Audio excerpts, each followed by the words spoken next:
আলহামদুলিল্লাহ নাহমাদুহু ওয়া নাস্তাঈনুহু ওয়া নাস্তাগফিরুহু ওয়া নু'মিনু বিহি ওয়া নাতাওয়াক্কালু আলাইহি ওয়া না'উযু বিল্লাহি মিন শুরুরি আনফুসিনা ওয়া মিন সাইয়্যাতি আ'মালিনা মান yahdihillahu fala mudilla lahu wa man yudlilhu fala hadiya lahu wa nashhadu an la ilaha illallah wahdahu la sharika lahu wa nashhadu anna sayyidina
যে রব আমাদেরকে বেহেশতের বাগানে একত্রিত করেছেন, এজন্য আমরা খুশি হয়ে রবের দরবারে শুকরিয়া আদায় করি।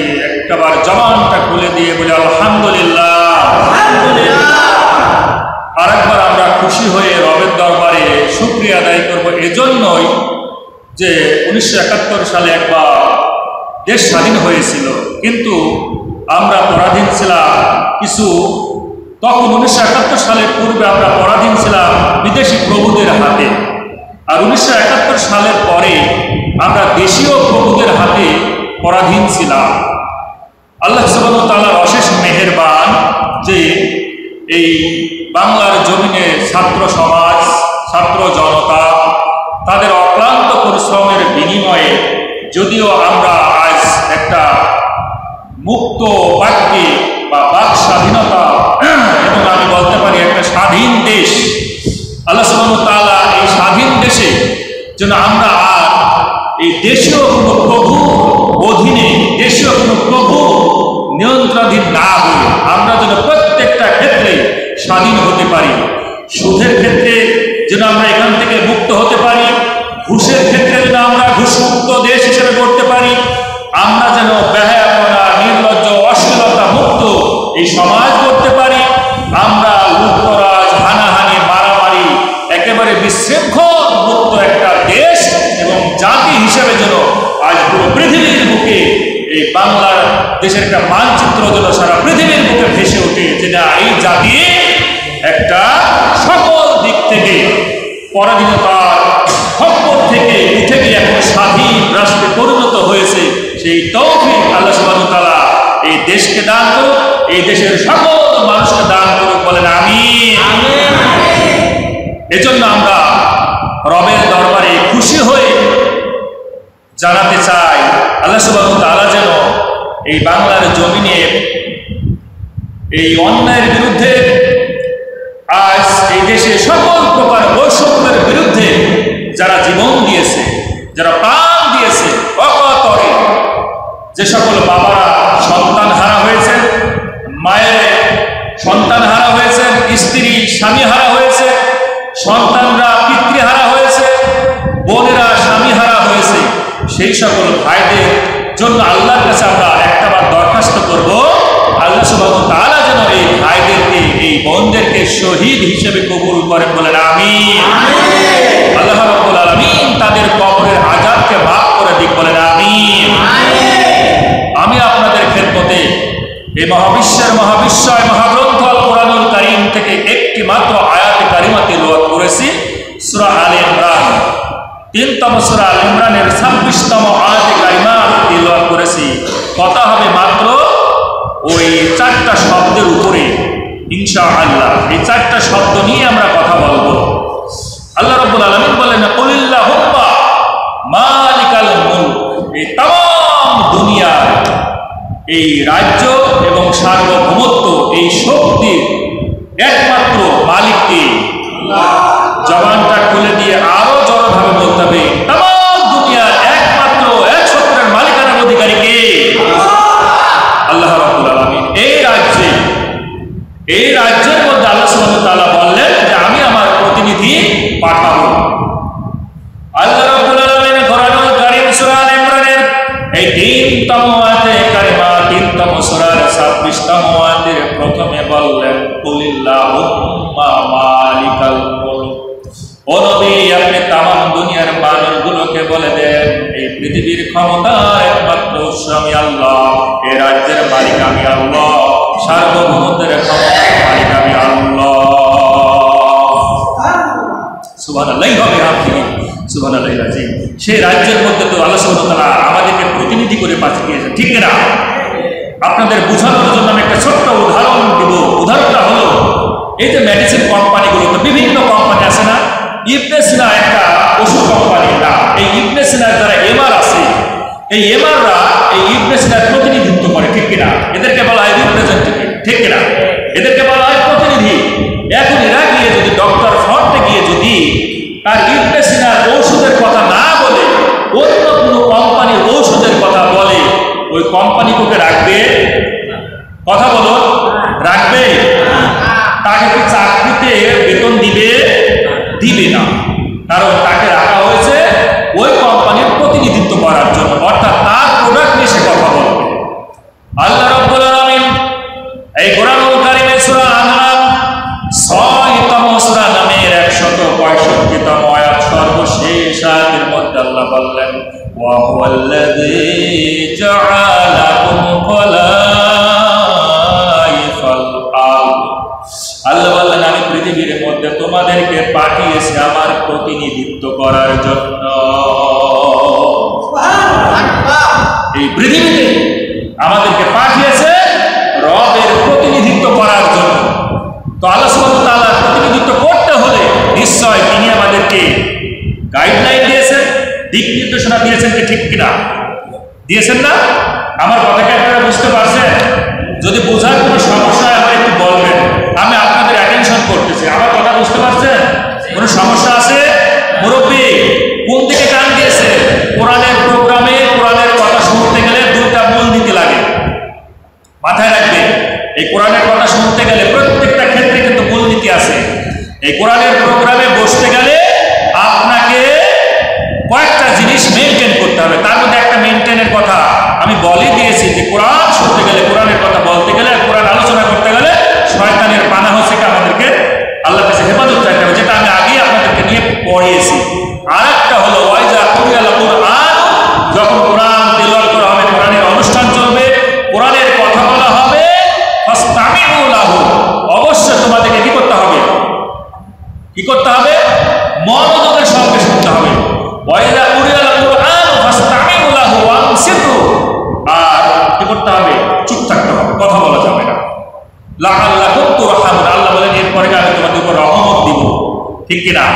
এই জন্য রহমত পেতে গেলে বাইরের জগতে তাকানো যাবে না, বক্তার দিকে তাকাতে হবে। আর বক্তা যখন আপনার কাছ থেকে কোনো কিছু রেসপন্স করতে চাবে, আপনাকে রেসপন্স করা লাগবে। এটা হলো কোরআনুল কারীমের দাবি, ঠিক কিনা? কারণ কোরআন বলতেছে, কোরআনুল কারীমের কোনো আলোচনায় কোরআনুল কারীম থেকে যদি তেলাওয়াত করা হয়, আপনাকে তাকবীর দেওয়া লাগবে। এটা আমার কথা নয়, সূরা হজ 22তম সূরা হজের 37তম আয়াত এবং সূরা আল বাকারার 185তম আয়াতের শেষের দিকে আল্লাহ বলছেন, লিতুকাব্বিরুল্লাহ আলা মা হাদাকুম, আমি তোমাকে হেদায়েতের রাস্তা দিয়েছি, আমি তোমাকে কোরআন দিয়েছি, আমি তোমাকে ইসলাম দিয়েছি, আমি তোমাকে মাদ্রাসা দিয়েছি, মক্তব দিয়েছি, মসজিদ দিয়েছি, আমি তোমাকে মুসলমান বানিয়েছি। সুতরাং আমার কালামুল্লাহ থেকে যখনই তেলাওয়াত করা হবে, অবশ্যই তোমাদেরকে এই লিল্লাহি তাকবীর দেওয়া হবে, ঠিক কিনা? লিল্লাহি তাকবীর, না জোর হলো না, আরো জোরে দিতে হবে। এখানে এই তাকবীরে মনে হচ্ছে যেন বৃদ্ধরা তাকবীরের এই তাকবীর দিয়েছে। এবার দেখবো যে যুবকদের মতো লিল্লাহি তাকবীর, মাশাআল্লাহ। এবার বোঝা গিয়েছে যে বাংলার জমিনে এখনো সিংহরা ঘোরাফেরা করতেছে, আর এই সিংহরা যতদিন বাংলার জমিনে থাকবে, এই সিংহদের ভয়ে বাংলার জমিন থেকে দাদারা পালাতে দ্বিধাবোধ করবে না, ঠিক না? পালিয়ে যাবে। এই জন্য সিংহকে ঘুমিয়ে থাকলে চলবে না, 1 ঘন্টা বাঁচলেও গর্জন দিয়ে বাঁচতে হবে। আমার খুব ভালো মনে আছে এই বাংলার জমিনে বাংলাদেশের এই কৃতি সন্তান মরহুম আল্লামা দেলোয়ার হোসেন সাইদি সাহেব, তিনি বলেছিলেন এমন একদিন আসবে যেদিন পালানোর জন্য ইঁদুরের গর্ত পর্যন্ত পাওয়া যাবে না, ঠিক কিনা?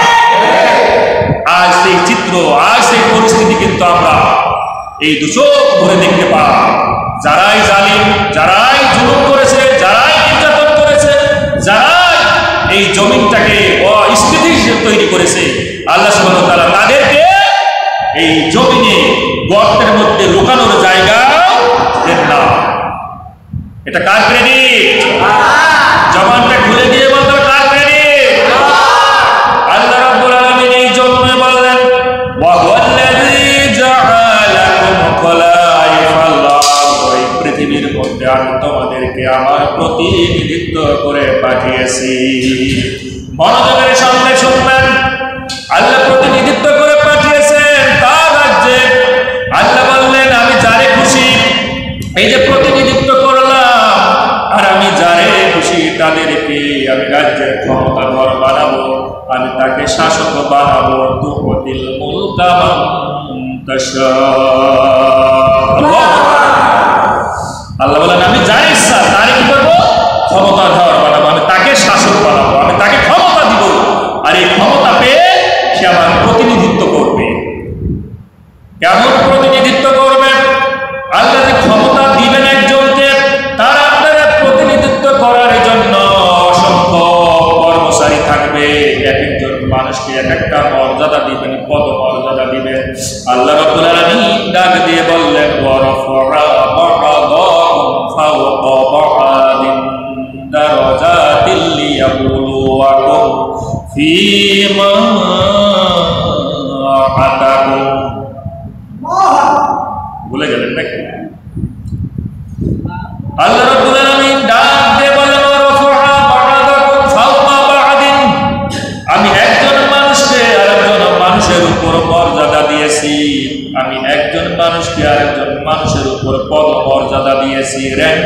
দিয়েছি, প্রেস্টিজ দিয়েছি, স্ট্যাটাস দিয়েছি। আজকে যদি আমরা খেয়াল করি, এই বাংলার জমিনে এক একজন মানুষকে এক এক রকমের পদমর্যাদা দিয়েছে, ঠিক কিনা? আপনারা কিন্তু বাইরে নন, আপনাদের পরিবারের উপর আপনাকে কর্তা বানিয়েছে, ঠিক কিনা? সুতরাং আপনার পরিবার হলো আপনার অধীনস্থ, সুতরাং আপনাকে কিন্তু মর্যাদা দিয়েছেন আপনার পরিবারের উপরে। মাথায় রাখতে হবে, একজন মেম্বারকে পুরো গ্রামে তাকে মর্যাদা দিয়েছেন, র্যাঙ্কিং দিয়েছেন, ঠিক কিনা? একজন চেয়ারম্যানকে একটা ইউনিয়নের মর্যাদা দিয়েছেন, পদমর্যাদা দিয়েছেন। একজন এমপিকে একটা থানা, একটা উপজেলা মর্যাদা দিয়েছেন, সম্মান দিয়েছেন, র্যাঙ্কিং দিয়েছেন। একজন মিনিস্টার, একজন সচিব, এইভাবে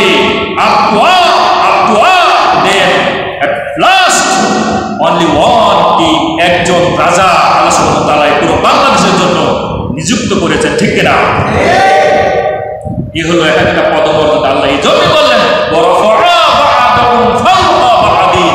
একজনের উপর আরেকজনকে আমি এইভাবে পদমর্যাদা দিয়েছি। আল্লাহ কেন পদমর্যাদা দিলেন? ওই যে আল্লাহ রাব্বুল আলামিন বললেন, কুলিল্লাহুম্মা মালিকাল মুলক, এই পৃথিবীটা হলো আমার রাজ্য, আর এই রাজ্যের মধ্যে আমি তোমাদেরকে প্রতিনিধিত্ব করব। আর এই প্রতিনিধিত্ব যদি সবাই সমান হয়ে যায়, কেউ কারোর কথা শুনবে? শুনবে না। কেউ কারোর কথা শুনবে না। আপনারও যে মর্যাদা, আমারও সেই মর্যাদা শুনবে। আমিও টিচার হয়ে কলেজের মধ্যে গেলাম, ছাত্ররাও যদি টিচারের ভূমিকা রাখে হবে, ক্লাসে কথা শুনবে। স্যার যদি ক্লাস নেয়, ছাত্ররা কিন্তু কথা শুনবে না। কারণ টিচারের যে মর্যাদা ছাত্রদের উপর, ছাত্র ছাত্রীদের উপর সেই মর্যাদা আল্লাহ দিয়েছেন। এজন্য এই যে তোমার teacher according to your guide, তোমার গাইড অনুসারে টিচার যা বলবে, you have to listen carefully, তোমাকে মনোযোগের সঙ্গে সেটা শোনা লাগবে, ঠিক কিনা? আপনার পরিবারের উপর আপনাকে এই মর্যাদা এই জন্যই দিয়েছে যে আপনার পরিবারের আপনার মেয়েটা যখনই ঘর থেকে বের হবে, কি অবস্থায় বের হয়, এটা আপনাকে দেখভাল করা লাগবে, ঠিক কিনা? আপনার মেয়েটাকে টাকুর উপরে পোশাক করে এই ঢং ঢং করতে করতে বের হলো, নাকি আপনার মেয়েটা একেবারে লিপস্টিক দিয়ে কপালে টিপ পরে টাকুর পোশাক পরে ব্যান্ডি পোশাক পরে জাহেলিয়াতের ওই চাকচিক্য পোশাক পরে বাহির হলো ঘর থেকে, এটা আপনাকে দেখার জন্য ওই পরিবারের কর্তা আপনাকে বানিয়েছেন, ঠিক কিনা? অতএব আপনি যদি চোখ বুঝে থাকেন, তাহলে যেভাবে দেখলেন এই যে ধ্বংস, যেভাবে দেখলেন যারাই যে মর্যাদা, যে পদমর্যাদা, যে র্যাঙ্কিং, এই র্যাঙ্কিং অনুযায়ী আল্লাহ ধ্বংস করতে 45 মিনিটও সময় দেয় না। যা আমরা এই বাস্তব দেখলাম, ঠিক না? 45 মিনিটও না, 30 মিনিটও সময় দেওয়া হয় না। আল্লাহ বলে, তোর জন্য 30 মিনিটও বরাদ্দ না এই বাংলার জমিনে, কারণ তোর সময় শেষ। কারণ আমি তোর প্রতিনিধিত্ব বানিয়েছিলাম, আমি তোর বানিয়েছি একটা বিশাল র্যাঙ্কিং দিয়ে, কিন্তু সেই র্যাঙ্কিং ধরে রাখতে পারিস নাই, এই জন্য তোর জন্য 30 মিনিটও বরাদ্দ নাই। এই কারণে প্রত্যেকটা মানুষ এক একজনের উপর এক একটা পদমর্যাদা, ঠিক কিনা? আপনার জমিনে আপনি একজন জমিদার, আর আপনার 10 জনকে আপনি লেবার নিয়েছেন, ওই লেবারের উপর আপনাকে একটা পদমর্যাদা দিয়েছেন। অতএব আপনি যদি জমিদার হয়ে ওই লেবারের সঙ্গে খারাপ আচরণ করেন, ঘাম শুকানোর আগে যদি আপনি টাকা পরিশোধ না করে দেন, এটা আপনি ওর উপরে জুলুম করলেন, ঠিক কিনা? শুধু মনে করেন না যে ইদানিংকার ঘটনায় তারাই শুধু জুলুম করেছে, তা নয়। জুলুম আমরা নিজেও করি, না হলে কেন নামাজের মধ্যে, প্রত্যেকটা নামাজের মধ্যে শেষ বৈঠকে আমরা পড়ি না, আল্লাহুম্মা ইন্নী যালামতু নাফসি যুলমান কাসীরা, পড়ি না? এখানে কি বলতেছেন আপনি জানেন? কি বলতেছেন? আল্লাহুম্মা ইন্নী যালামতু নাফসি, হে রব, আমি আমার উপরে জুলুম করেছি, আমি আমার নফসের উপরে জুলুম করেছি। সুতরাং মাথায় রাখবেন, জুলুম কিন্তু আমরা প্রত্যেকের উপরে করতেছি, তবে আল্লাহর কাছে ক্ষমা চাইলে আল্লাহ ক্ষমা করে দেন।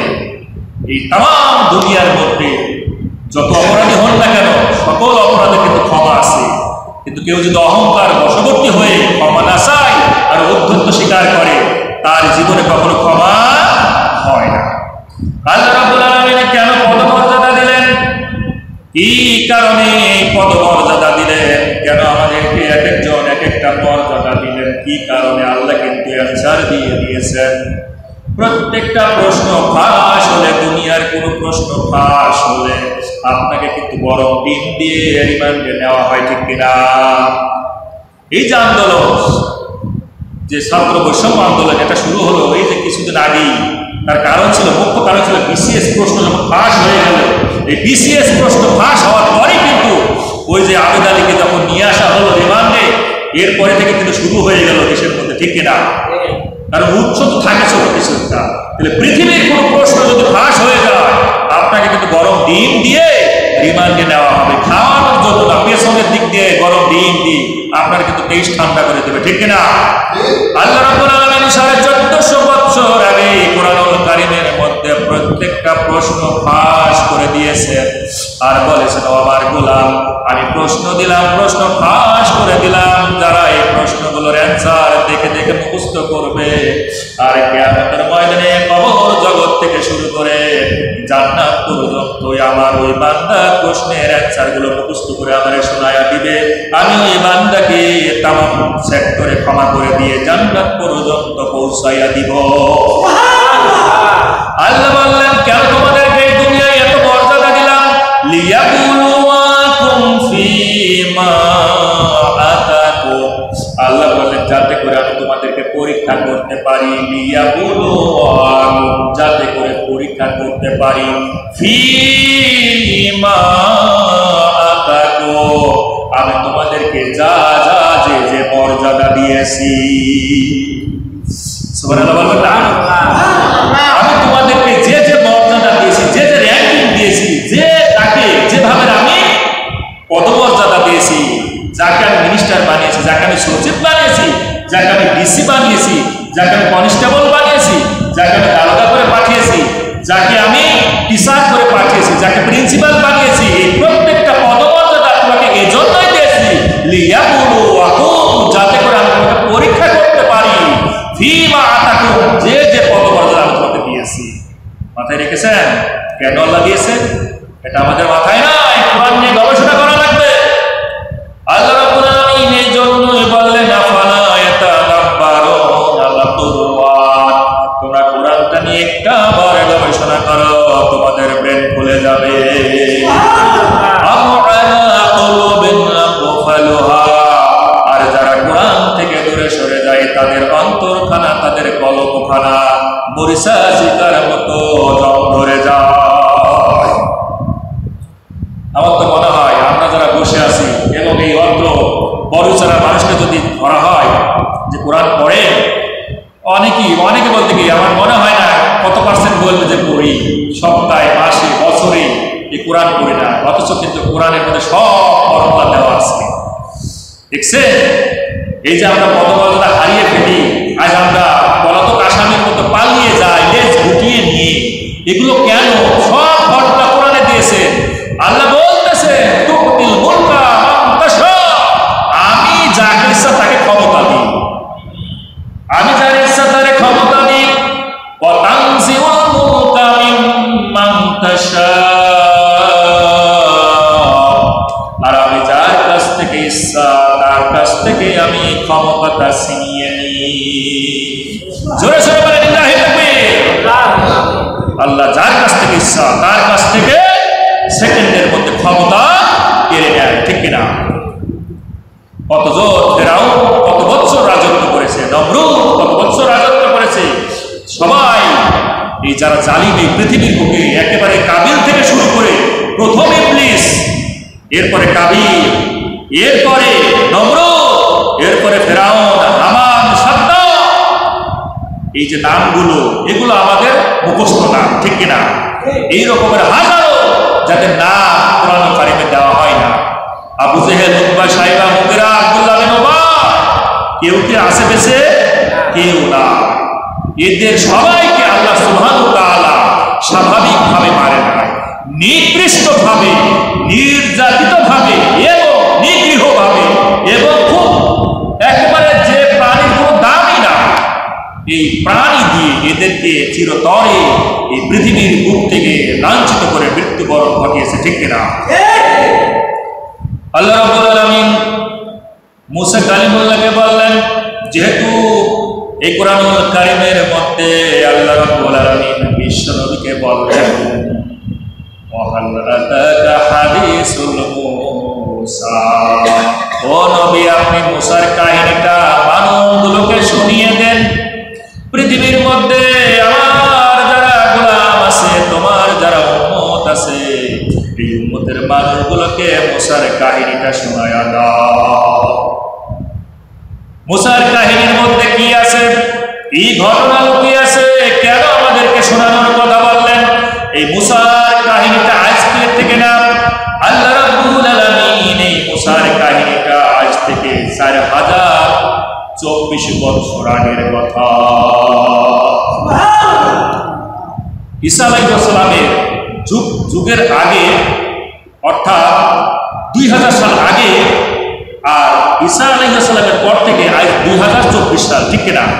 2000 আর 2000 4000 আর 24 সাল, 4024 বছর আগের কথা আল্লাহ সুবহানাহু ওয়া তাআলা নবীকে বলেন আপনি ঘটনাটা শোনান। নিশ্চয় এর মধ্যে কোনো অনেক কিছু তথ্য লুকিয়ে আছে। আল্লাহর পয়গম্বরের কথা আল্লাহর পয়গম্বরকে দিয়ে শোনানোর কথা বললেন। মুসা আলাইহিস সালাম ইবতি সম্প্রদায়ের একজন ব্যক্তিকে একটা চর মারলেন, মারা গেলেন। মুসা আলাইহিস সালাম মিশরে থাকলেন না, মাদিয়ানে চলে গেলেন হিজরত করে। মাদিয়ানে গিয়ে শুআয়ব আলাইহিস সালামের মেয়ের সঙ্গে বিবাহ হলো। এরপরে দীর্ঘদিন সেখানে থাকলেন। তারপরে স্ত্রীকে সাথে করে নিয়ে তিনি মিশরের দিকে রওনা হয়েছেন। পথের মধ্যে দূর পর্বতের কাছাকাছি এমন একটা জায়গা, অন্ধকার রজনী, চতুর্দিকে কোনো রাস্তা দেখা যায় না, এমন একটা জায়গায় মুসা আলাইহিস সালাম তার স্ত্রীর দিকে জাগে করলেন, বসলেন আর বললেন, ও আমার স্ত্রী শোনো, ওই যে দূরে একটা আগুনের কুণ্ড দেখা যায়,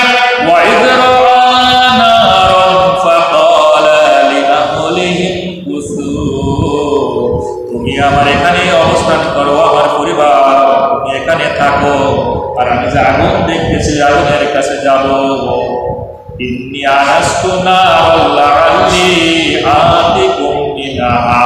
আমি সেখানে যাব আর তোমার জন্য আগুন নিয়ে আসবো।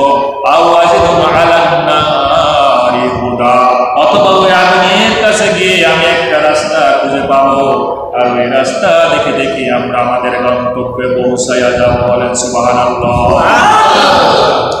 মুসা আলাইহিস সালাম তার স্ত্রীকে বলছেন, স্ত্রী একেবারে প্রেগন্যান্ট, সন্তান সম্ভাবনাময় এমন একটা সময়ে বললেন যে তুমি এখানে থাকো। মুসা আলাইহিস সালাম ফালাম্মা তাহা, মুসা আলাইহিস সালাম যখন আগুনের কাছে পৌঁছলেন, নুদিয়া ইয়া মুসা, আল্লাহ ডাক দিয়ে বললেন, মুসা আমি তোমার রব তোমারে ডেকেছি। এই আগুন সেই আগুন নয়, এই আগুন মানে আমি তোমাকে এখানে আনার জন্য ডেকেছি। ইন্নী আনা রব্বুকা, আমি তোমার রব তোমাকে ডেকেছি। ফাখলা'না আলাইক, তুমি তোমার জুতা জোড়া খুলে ফেলো, জুতা জোড়া খুলে ফেলো। এই কারণেই যে ইন্নাকা বিল ওয়াদিল মুকাদ্দাস তুয়া, এই যে তুর পর্বত দেখছো এটা হলো পবিত্র, এক কপোতাক্ষ পবিত্র একটা জায়গা। সুতরাং তোমার জুতা জোড়া খুলে ফেলে আমার কথাগুলো মনোযোগের সঙ্গে শোনো।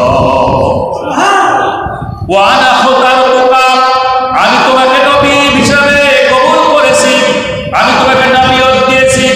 ও মুসা আমি তোমাকে রাসূল বানাবো, আমি তোমাকে নবী বানাবো। সুতরাং ফাস্তামি লিমা ইউহা, আমি যে তোমার উপর এখন ওহী করব এটা মনোযোগের সঙ্গে তুমি শোনো। কি ওহী করবেন? আল্লাহ বললেন, ইযহাবু ইলা ফিরআউনা ইন্নাহু তাগা। আল্লাহ ডাক দিয়ে বললেন, মুসা রে তুমি এখনই চলে যাও ফেরাউনের কাছে, কারণ ফেরাউন সীমা লঙ্ঘন করেছে। ফেরাউন আমার রাজ্যে সে প্রতিনিধিত্ব করতে পারে নাই, সে নিজেই নিজেকে জালিম হিসেবে গণ্য করেছে। যাও মুসা, এখন তোমার কাজ হলো এই মুহূর্তে তুমি চলে যাবা মিশরে, গিয়ে আমার কথা পৌঁছায় দাও। সেই ফেরাউন সীমা লঙ্ঘন করেছে। সীমা লঙ্ঘন করেছে। সুতরাং তুমি যাও আর গিয়ে বলো ইন্নানি আনাল্লাহ, নিশ্চয় আমি রব, আমি আল্লাহ প্রকৃত রব, লা ইলাহা ইল্লা আনা, আমি সারা তামাম দুনিয়ার আর কোনো মালিক নাই, ফাবুদুনি, আর বলো বলো সকলে যেন আমারই আনুগত্য করে, আমারই দাসত্ব করে, সকলে যেন আমারই দাসত্ব করে। এই কথাটা তুমি পৌঁছায়া দাও। কেন পৌঁছায়া দিবে? আর কেন কি সীমা লঙ্ঘন করলেন এই ফেরাউন? আল্লাহ কোরআনুল কারীম সূরা আল বাকারা, দ্বিতীয়তম সূরা আল বাকারার 49তম আয়াতে কারিমার মধ্যে আল্লাহ বললেন ওয়া ইয নাযাইনাকুম মিন আলি ফিরআউন, আল্লাহ বলেন স্মরণ করো ও মুহাম্মদ আর মুহাম্মদের উম্মতের মানুষগুলো, স্মরণ করো বনি ইসরাইলকে যখন আমি ফেরাউনের কাছ থেকে উদ্ধার করেছিলাম, মুক্তি দিয়েছিলাম।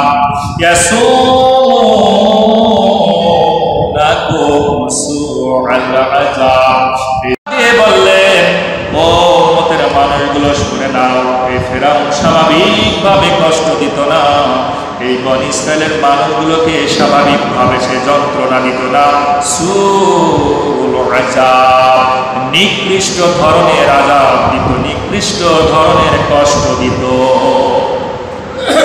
কি কষ্ট দিত? আল্লাহ রাব্বুল আলামিন বললেন ইউযাব্বিহুনা আবনাআকুম, তোমাদের শিশু সন্তানগুলোকে হত্যা করত, শিশু সন্তানগুলোকে, পুরুষগুলোকে হত্যা করত। ওয়া ইয়াসতাহয়ুনা নিসাআকুম, আর নারীদেরকে ছেড়ে দিত, নারীদেরকে হত্যা করত না। কেন ফেরাউন এই কাজটা করত? ফেরাউন এই যে বনি ইসরাইলের মানুষগুলোকে কষ্ট দিয়েছে, হত্যা করেছে তিনটা কারণে। কয়টা কারণে? এই তিনটা কারণের সাথে আমরা বর্তমান সমাজে একটু মিলায়া দেখবো, মিল আছে কিনা দেখবেন, ঠিক আছে? মিলায়া দেখবেন। ফেরাউন তিনটা কারণে বনি ইসরাইলের মানুষগুলোকে হত্যা করতে, এই কথাটা বলতে গেলে আমাকে একটু ব্যাগে যেতে হবে। এই কারণে ব্যাগে যেতে হবে, নাহলে আপনারা বুঝতে পারবেন না।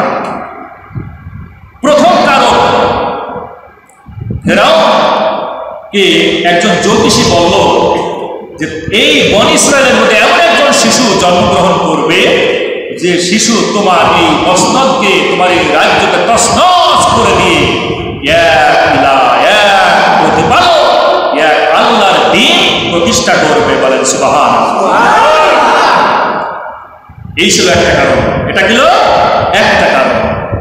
আর দ্বিতীয় কারণ হলো, দেখেন মিলায় দেখবেন, যে এমন একটা রাজ্য প্রতিষ্ঠা করবে যেখানে এক রবের, এক ইলাহ গুণগান চলবে, কোনো ধর্ম নিরপেক্ষ থাকবে না। আজকের বাংলাদেশের চিত্র দেখেন, এমনই একটা সময় আমরা কাকে মুসলমান বলবো? যখন মূর্তি পূজার সামনে যায়, মা দুর্গার সামনে যখন যায়, তখন বলে মা দুর্গা যখন আসে তখন ফসল ভালো হয়। বলেন সুবহানাল্লাহ। সুবহানাল্লাহ। কখন যে সুবহানাল্লাহ বলতে হয় তাও জানেন না। দুর্গা যখন আসে তখন ফসল ভালো হয়, এতে সুবহানাল্লাহ বলবে, বলে নাউযুবিল্লাহি মিন যালিক। সেই যে মুখ যে আছে পুস্তর করবেন, আমরা তো ঠিক পাই না, তো ঠিক পেতে হবে।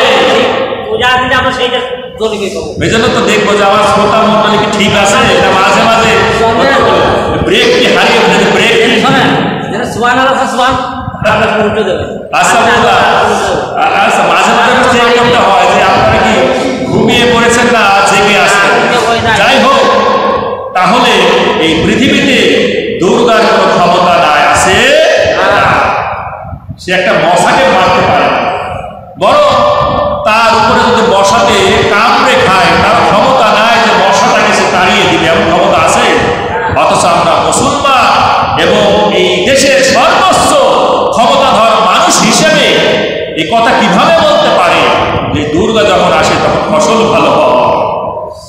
মিলায়া দেখেন, ফেরাউন এই জ্যোতিষী বলল যে তোমার এই রাজ্যে তুমি যে নিজেকে দাবি করো যে আমি হলাম সকল ক্ষমতার উৎস,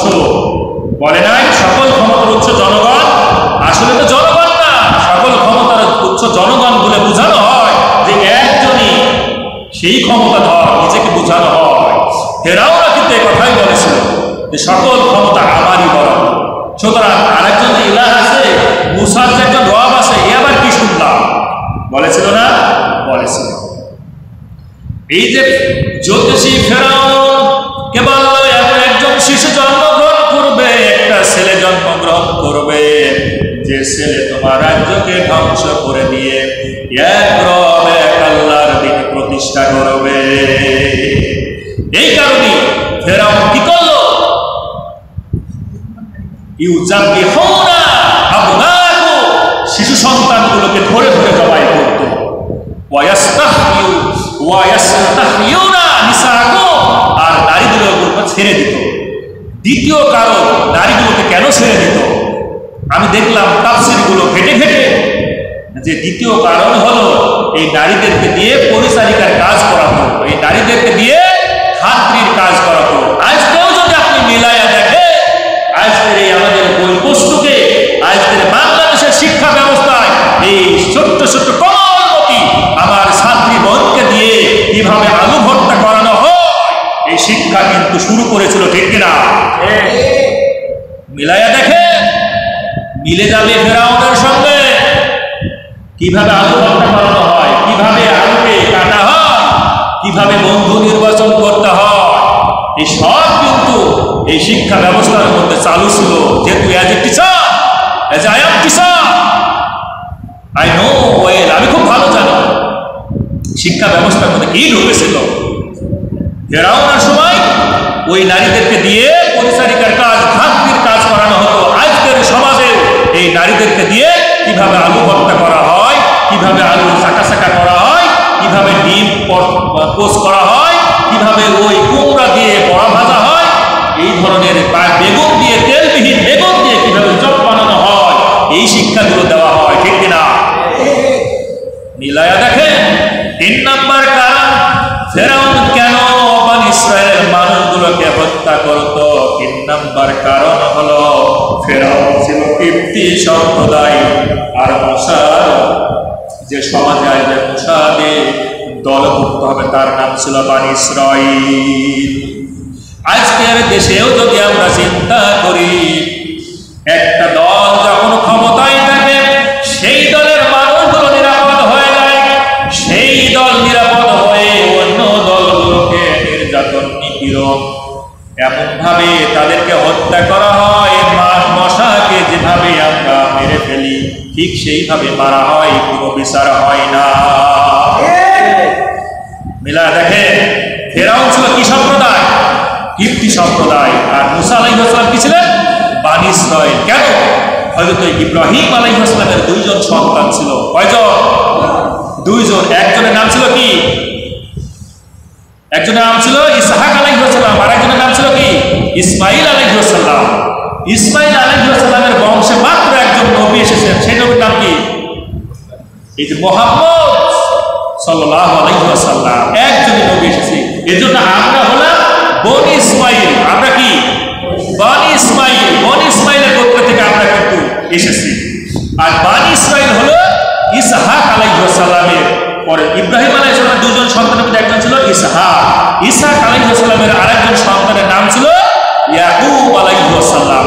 আর ইয়াকুব আলাইহিস সালামের আরেকটা নাম ছিল ইসরাইল। এই ইসরাইল থেকে যত মানুষ এসেছে, এই জন্য বলা হয় বনী ইসরাইল। মাথায় খেলেছে? হয়ে থাকবে। এই ইয়াকুব আলাইহিস সালামের 12 জন সন্তান ছিল। কয়জন? 12 জন সন্তান ছিল। তার মধ্যে একজন সন্তানের নাম ছিল ইউসুফ আলাইহিস সালাম। বলেন সুবহানাল্লাহ। এই 12 জন সন্তানের মধ্যে এই ইয়াকুব আলাইহিস সালাম সহ বসবাস করতেন এই ফিলিস্তিনে।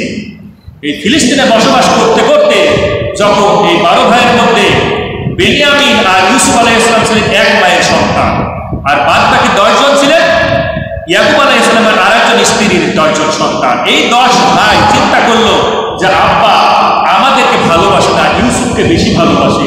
এই চক্রান্ত করে অনেক ঘটনা চক্রান্ত করে ইউসুফ আলাইহিস সালামকে কি করলেন? এক অন্ধকূপে নিক্ষেপ করলেন হত্যা করার উদ্দেশ্যে। এক পর্যায়ে বণিকের দল এই অন্ধকূপ থেকে এই ইউসুফ আলাইহিস সালামকে তুলে নিয়ে মিশরে বিক্রি করে দিলেন অর্থমন্ত্রীর কাছে। মিশরের রাজা ছিলেন তখন, তার অর্থমন্ত্রীর কাছে বিক্রি করে দিলেন। এরপরে সেখানে ইউসুফ আলাইহিস সালাম আস্তে আস্তে তিল তিল করে বড় হতে হতে এক পর্যায়ে মিশরের অর্থমন্ত্রীর দায়িত্ব পেলেন। তারপরে গোটা মিশরে রাজ ক্ষমতা ইউসুফ আলাইহিস সালামের হাতে চলে আসলেন। বলেন সুবহানাল্লাহ। তাহলে ইউসুফ আলাইহিস সালামের আদি বসবাস কোথায় কোথায় ছিল? ফিলিস্তিনে। কোথায়? ফিলিস্তিনে। আর মিশরে তো ওই যে বিক্রি হয়ে তারপরে মিশরে গেলেন, সেখানে যখন রাজ ক্ষমতা পেলেন 110 বছরের হাত পেয়েছিলেন ইউসুফ আলাইহিস সালাম। ইয়াকুব আলাইহিস সালাম 117 বছরের হাত পেয়েছিলেন। এরপরে যখন ইউসুফ আলাইহিস সালাম ইন্তেকাল করলেন, এই 12 জন ভাইয়ের 12টা গোত্র ছিল আস্তে আস্তে রবকে ভুলে গেলেন, অনাসারে পাপাসারে লিপ্ত হয়ে গেল। যখন জাতি এক পর্যায়ে ফেরাউনের হাতে এই ক্ষমতাটা চলে আসলো। ফেরাউনের হাতে যখন ক্ষমতা চলে আসলো, এই ফেরাউনের কিছু দলবল, ফেরাউনের কিছু চামচা ছিল, ফেরাউনের কিছু মুখপাত্র ছিল, তারা বলল, ও ফেরাউন, আমরা তো কিপ্তি সম্প্রদায়, আর এই যে বনী ইসরায়েলকে দেখতেছো, এরা হলো ফিলিস্তিন থেকে আগত, এরা হলো আমরা বলি রিফিউজি, এরা হলো ওখান থেকে এখানে এসে রাজত্ব করেছে, সুতরাং এরা কিন্তু আমাদের দলভুক্ত নয়। ঠিক না? আজও দেখেন, যখন যে দল ক্ষমতায় আসে, সেই দল তার চামচা বলেন, তার কর্মচারী বলেন, সবাই কিন্তু নিরাপদ হয়ে যায়, আর অন্য দলের উপরে স্টিম রোলার চলে। ঠিক না? মারিং কাটিং, হানাহানি, মারামারি, তার ঘর বাড়ি জ্বালিয়ে দেওয়া, কত রকমের অত্যাচার নিপীড়ন চলে। ঠিক না? ফেরাউন সেই একই কায়দায় করেছিলেন। আল্লাহ রাব্বুল আলামিন ডাক দিয়ে বললেন, ওয়াফি যালিকুম বালাউম মির রাব্বিকুম আযীম। আল্লাহ রাব্বুল আলামিন বললেন, ও বনী ইসরাইল, এটা ছিল তোমাদের জন্য একটা মহা পরীক্ষা। আচ্ছা বলেন তো, সার্টিফিকেট অর্জন করা সম্ভব যদি পরীক্ষা না দেওয়া হয়? বলেন তো, সার্টিফিকেট কেউ অর্জন করেছে পরীক্ষাবিহীন? হ্যাঁ, পরীক্ষা ছাড়া তো সার্টিফিকেট পাওয়া যায় না। আপনি ক্লাস 8 থেকে যখন 9-এ উঠবেন, পরীক্ষা দেওয়া লাগে না? তার মানে আপনি প্রমোশন যদি পেতে চান, আপনি যদি প্রমোশন পেতে চান, গ্রেডিং হতে চান, র্যাঙ্কিং যদি পেতেই চান, পরীক্ষা দেওয়া লাগে। ঠিক কিনা? আল্লাহ রাব্বুল আলামিন বনী ইসরাইলকে বলেন, এটা ছিল তোমাদের জন্য মহা পরীক্ষা, কারণ এই পরীক্ষা দিয়েই আমি তোমাদেরকে এই ফেরাউন মুক্ত করবো। ঠিক কিনা? আজকের বাংলার জমিনে এই রকমের পরীক্ষা হয়েছিল। এই বাংলার জমিনে রংপুরের কৃতি সন্তান আবু সাঈদ তার বুকের তাজা রক্ত যখন ঢেলে দিলেন, তখনই শুরু হয়ে গেল আল্লাহর পক্ষ থেকে মহা পরীক্ষা। আর এই পরীক্ষার মাধ্যমেই আল্লাহ রাব্বুল আলামিন এই জাতিকে একটা সুন্দর, এই সোনালী আকাশের সোনালী একটা সূর্য উপহার দিলেন, আর বললেন, এবার কিন্তু তোমরা ন্যায় নিষ্ঠার সঙ্গে, ন্যায় পরায়ণের সঙ্গে এবং এই কোরআনুল কারীমের অনুযায়ী যদি তোমরা আবার চলতে পারো, তাহলে আমার প্রতিনিধিত্ব তোমাদেরকে আর পরিবর্তন করব না। ঠিক কিনা? এটা মাথায় রাখতে হবে। ক্ষমতায় আমরা যারাই আসবো না কেন, ক্ষমতা পেয়ে আমরা যদি এমন না হয়ে যাই ফেরাউন নমরুদকেও যেন হার মানিয়ে আমরা না দিই। কারণ আমাদের চরিত্র যদি তাদের মতো হয়ে যায়, আমি কোরআনুল কারীম অনেকবার পড়েছি, আমার সামনে হাফেজ বসে আছেন, এই কোরআনুল কারীম আল্লাহ সুবহানাহু ওয়া তাআলা বলেছেন যে আমি আমার এই রাজ্যের প্রতিনিধি পাঠাবো, আর এই প্রতিনিধি যদি আমার প্রতিনিধিত্ব না করে শয়তানের প্রতিনিধিত্ব করে, তাহলে আমি ওই জাতিকে পরিবর্তন করে আর একটা জাতিকে ওই জায়গায় বসাইয়া দিব। বলেন সুবহানাল্লাহ। এই কথাটা আমার না, এই কথাটা মহাবিশ্বের মহাগ্রন্থ আল কোরআনুল কারীমের কথা। বলেন সুবহানাল্লাহ। আমার এই ছোট্ট বয়সে দেখলাম কতজন ক্ষমতা হারালো, আর কতজন আবার ক্ষমতায় বসলো, আবার ক্ষমতা হারালো। ঠিক কিনা? এই কারণে আল্লাহ বললেন, লিয়াবলুয়াকুম, আমি তোমাদেরকে পরীক্ষা করার জন্য তোমাদেরকে আমি প্রধানমন্ত্রী বানিয়েছি, আমি পরীক্ষা করার জন্য তোমাকে আমি সাধারণ সম্পাদক বানিয়েছি, আমি তোমার আইনমন্ত্রী দিয়েছি, আমি তোমার বিচার বিভাগের দায়িত্ব দিয়েছি, শাসন বিভাগের দায়িত্ব দিয়েছি, আমি তোমাকে কি শাসন বিভাগের দায়িত্ব দিয়েছি। সুতরাং পরীক্ষা করার জন্য, এটা মাথায় রেখো না যে তুমি কিয়ামত পর্যন্ত বেঁচে থাকবা। তোমাকে দিয়েছি, তুমি যদি সুষ্ঠুভাবে আমার প্রতিনিধিত্ব করতে পারো আর এই কোরআন দিয়ে যদি তুমি ফয়সালা দিতে পারো, তোমার কাছ থেকে কেউ ছিনিয়ে নিতে পারবে না। জালিম, জালিম কারা? এক কথায় জালিম কাকে বলা হয়? যদি কেউ জিজ্ঞাসা করে জালিম কাকে বলা হয়, এক কথায় অ্যান্সার দিবেন। এই কথাটাই অ্যান্সারটা দিবেন। জালিমের সংজ্ঞা কি? আমি কোরআনুল কারিমে নিয়ে গবেষণা করেছি কয়েকদিন আগে। জালিমের অনেকগুলো সংজ্ঞা আমি পেয়েছি, তার মধ্যে একটা সংজ্ঞা হলো আল্লাহ কোরআনুল কারিম সূরা মাইদার 45তম আয়াতে বললেন, ওয়া মাল্লাম ইয়াহকুম বিমা আমসালাল্লাহু ফাউলাইকা হুমুজ জালিমিন।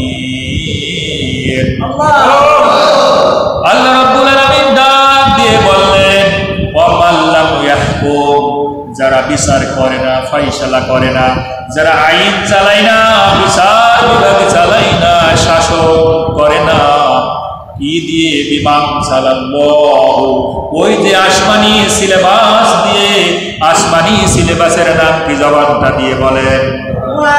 এই কোরআনুল কারীম হলো আসমানি সিলেবাস, আল্লাহর সিলেবাস। আল্লাহ বললেন, আমার এই সিলেবাস দিয়ে যদি বিচার, ফয়সালা, আইন কানুন এবং শাসন সবগুলো যদি, এই বিচার ফয়সালা যদি কোরআন দিয়ে না করা হয়, আল্লাহ রাব্বুল আলামিন ডাক দিয়ে বললেন, ফাউলাইকা হুমুজ জালিমুন। আল্লাহ বলেন, এরাই হলো জালিম। জালিমের সংখ্যা পেয়েছেন? আর কি আইডেন্টিফাই করা লাগবে? হ্যাঁ, এখন বাংলাদেশে কারা জালিম এই কোরআন বলবে, এটা আমার মুখের কথা, ঠিক কিনা? আমার নতুন মুখ, আজকে আমি এই প্রোগ্রামে আমার নতুন মুখ পেয়ে আমি খুব আনন্দিত। আমি আশা করব আমার এই নতুন মুখকে যেন আমি প্রত্যেক সপ্তাহে দেখতে পাই। আল্লাহ কবুল করেন, বলেন আমিন। সুতরাং এই যে পরীক্ষা আল্লাহ করলেন আমাদেরকে এক একটা পদমর্যাদা দিয়ে। কিভাবে পদমর্যাদা দিয়ে? যারা আল্লাহর প্রতিনিধিত্ব করবে আর যারা করবে না, তাদের শাস্তি কি হবে একটাবার দেখেন। বাংলার জমিনের সঙ্গে একটাবার ফেরাউনের সঙ্গে মিলাইয়া দেখেন। আল্লাহ বলেন, ওয়াইদ, স্মরণ করো ওই সময়ের কথা। কোন সময়ের কথা আল্লাহ বললেন? ওয়াইদ ফারাকনা বিকুমুল বাহর। আল্লাহ বললেন, আমি ওই যে মহাসাগর, ওই মহাসাগরের মধ্য দিয়ে যখন আমি একটা বিশ্বরোড তৈরি করে দিলাম। স্মরণ করো ওই সময়ের কথা। এমন একটা বিশ্বরোড, তিন দিক থেকে যখন ফেরাউনের বাহিনী অ্যাটাক করতে শুরু করলো, উত্তর দক্ষিণ পূর্ব দিক থেকে যখন, তিন দিক থেকে যখন ফেরাউনের বাহিনী মুসা এবং মুসার কওমকে যখন ধাওয়া করলো, আল্লাহ রাব্বুল আলামিন মুসাকে বললেন, মুসা কোনো ভয় নাই, ওয়াইজ কোনো ভয় নাই, ফারাকনা বিকুমুল বাহর, আমি এই মহাসাগরের মধ্য দিয়ে তোমাদের জন্য একটা বিশ্বরোড বানায়া দিব। আজকের বাংলার জমিনেও কিন্তু এইভাবে নিষ্ঠুরভাবে এক বাহিনী নয়, তিনটা বাহিনী দিয়ে কিন্তু এই বাংলার জমিনে নিরীহ মানুষগুলোকে নির্যাতন করত। আয়না ঘর বানানো হলো, গণভবন, আয়না ভবন, কত ভবন আজকে আমরা কিন্তু দেখতে পাই। কেন এই ভবন হবে? কেন এই নির্যাতন কুঠির হবে? কেন এই নির্যাতনের ঘরগুলো তৈরি করা হবে? কেননা আপনি একজন মানুষ, আমি একজন মানুষ, আপনি একজন মানুষ, আমিও একজন মানুষ। আপনি শাসক হিসেবে আপনার যত বড় দায়িত্ব, আমি কিন্তু কর্মচারী, আমি কিন্তু একজন নাগরিক হিসেবে কিন্তু এই দায়িত্ব আমার নাই, বরং আপনার দায়িত্ব আমার উপরে সবচেয়ে বেশি, সবচেয়ে বেশি। মদিনার শহরে ছোট্ট ছোট্ট বাচ্চাগুলো ঘুম আসে না, মায়ের কাছে কাঁদে, মা ক্ষুধা লেগেছে, খাবার দাও। ঘরে কোনো খাবার নাই। মা বলে, চিন্তা করলো এই অবস্থায় যদি বাচ্চাদেরকে বলি খাবার নাই, বাচ্চারা তো হতাশ হয়ে যাবে। বাচ্চাদেরকে বললো, তোমরা একটু ঘুমানোর চেষ্টা করো, আমি একটু খাবারের ব্যবস্থা করতেছি। পানি ভর্তি একটা পাত্র উনুনের উপর দিয়ে শুধু নাড়াচাড়া করে। বাচ্চা মনে করে হয়তো মা রান্না করতেছে, এইভাবে হয়তো কোনো এক সময় ঘুমায়া যাবে, মা হয়তো একটু কষ্ট থেকে লাঘব পাবে। আর মনে মনে প্রকাশ্যে চিন্তা করলেন, আহারে এই রাজ্যের এমন একজন শাসক শাসক, আমাদের কোনো ফল নেয় না, আমি আল্লাহর কাছে বিচার দিব। হযরত ওমর রাদিয়াল্লাহু তাআলা আনহু রাতের বেলায় খোঁজ নিতেন তার এই দেশে কেউ না খেয়ে আছে নাকি, কেউ কষ্টের মধ্যে আছে নাকি। এইভাবে তিনি রাতের বেলায় বিচরণ করতেন। যেতে যেতে ওই বাড়ির কাছে যখন হলেন, শিশুদের কান্না কর্ণে চলে আসলেন। শিশুদের কান্না যখন কর্ণের মধ্যে চলে আসলেন, এক পা দু পা করতে করতে ওই বাড়িতে যখন ঢুকলেন আর জিজ্ঞেস করলেন কি অবস্থা, বাচ্চারা কেন কাঁদে? ওই মা বলতেছে, আমার বাচ্চাদের খাবারের জন্য আমার ঘরে কোনো খাবার নাই। এই বাচ্চারা কাঁদতেছে খোদার জন্য, বাচ্চাদের সান্ত্বনা দেওয়ার জন্য আমি এই হাড়ির মধ্যে শুধু পানি দিয়ে নাড়াচাড়া করি যাতে বাচ্চারা ঘুমায় যায়, কিন্তু ঘুম আসে না খোদার যন্ত্রণায়। ওমর রাদিয়াল্লাহু তাআলা আনহু কোনো কথা বললেন না, দ্রুত বেগে বাইতুল মালের কাছে চলে গেলেন। তাড়াতাড়ি তার একজন কর্মচারীকে বললেন, তুমি দ্রুত আমার মাথার উপরে এই বস্তাটা উঠায়া দাও, আটার বস্তা। কর্মচারী বলে, আমিরুল মুমিনিন, আপনি অর্ধ পৃথিবীর খলিফা, আপনার মাথার উপরেই আমি আটার বস্তা দিব এটা সম্ভব নয়, বরং আপনি আমার মাথার উপরেই আটার বস্তাটা দিয়ে দেন, আমি আপনার সঙ্গে আপনার কাছে নিয়ে যাব। ওমর রাদিয়াল্লাহু তাআলা আনহু বললেন, ও কর্মচারী শোনো, কাল কিয়ামতের ময়দানে আল্লাহ যখন আমারে ধরবে, এই জন্য তোমাকে ধরবে না, বরং আমার দায়িত্ব তুমি আমারে পালন করার মতো সুযোগ দাও। তুমি তাড়াতাড়ি আমার মাথার উপরে বস্তা তুলে দাও আটার।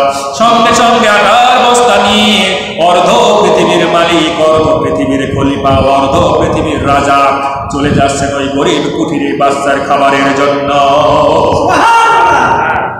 আমরা যদি আজকের এই বাংলাদেশের চিত্র চিন্তা করি, 1 টাকা নয়, 2 টাকা নয়, লক্ষ কোটি টাকা নয়, লক্ষ লক্ষ ডলার এই বাংলাদেশ থেকে গরিবের ঘাম ঝরানো টাকা কিন্তু বিদেশে পাচার হয়ে যায়।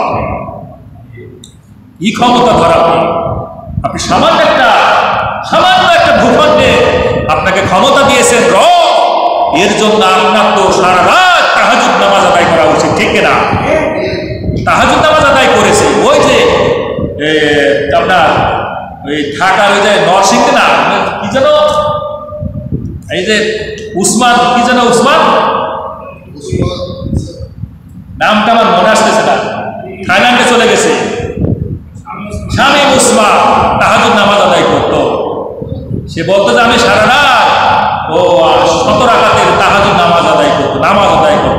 আহারে, নামাজ আদায় করা মানুষের যদি এত পাপ কেউ ছাড়ে না। এই জন্য এই বাংলার জন্য যেই শাসন ক্ষমতা নিবে, একটা কুকুর যদি না খেয়ে থাকে, রাস্তায় যদি একটা কুকুর না খেয়ে পড়ে থাকে, এর দায়িত্ব ওই প্রশাসনকে, ওই ক্ষমতাধর মানুষকে নেওয়া লাগবে, ঠিক কিনা? সুতরাং আপনি ক্ষমতা নিলেই হবে না, ক্ষমতার সুষ্ঠু ব্যবহার আপনাকে করা লাগবে। এই কারণে আল্লাহ বললেন, আমি তোমাকে পরীক্ষা করার জন্য ফিমা আতাকুম, আমি তোমাকে এই মর্যাদা দিয়েছি, পদমর্যাদা দিয়েছি।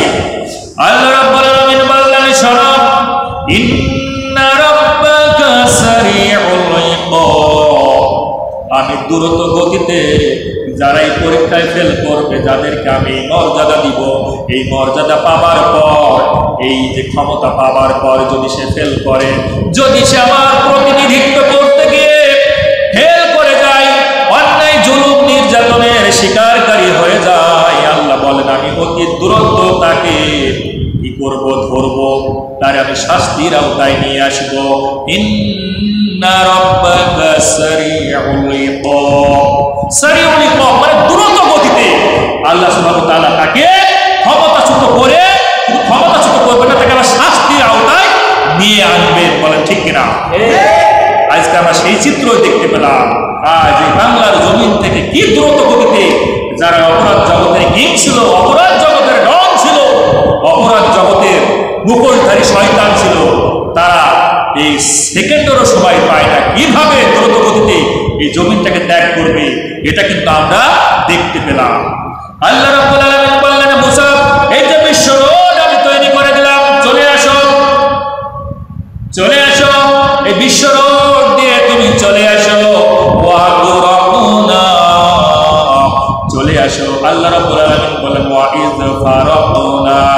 বিকুমুল বাহরা